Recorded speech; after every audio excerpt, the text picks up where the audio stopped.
ఈ ఆదాముకి గాఢ నిద్ర కలుగచేసి అతడు నిద్రపోతూ ఉంటే అతని ప్రక్కటెముకలలో ఒక దానిని తీసి దానిని స్త్రీగా నిర్మించారు. ఆమెను ఆదాము దగ్గరికి తీసుకొని వస్తారు. ఆదాం ఆ స్త్రీని చూసి తన మాంసంలో ఒక మాంసమని, తన ఎముకలలో ఒక ఎముకని గుర్తుపట్టి, ఇది నరుని నుండి తీయబడింది కనుక నారి అని పిలువబడుతుంది అని చెప్తారు. ఈ విధంగా దేవుడు వారిని స్త్రీనిగాను పురుషునిగాను సృష్టించారు. వారు దేవుని పోలికగానే సృష్టించబడ్డారు. వారు దేవుని చేత ఆశీర్వదింపబడ్డారు.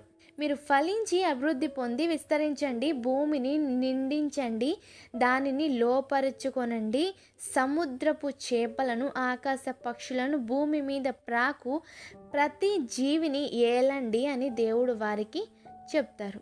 దేవుడు నరునికి నియమించిన ఆహారం విషయానికి వస్తే, భూమి మీద ఉన్న విత్తనములిచ్చు ప్రతి చెట్టును మరియు విత్తనములు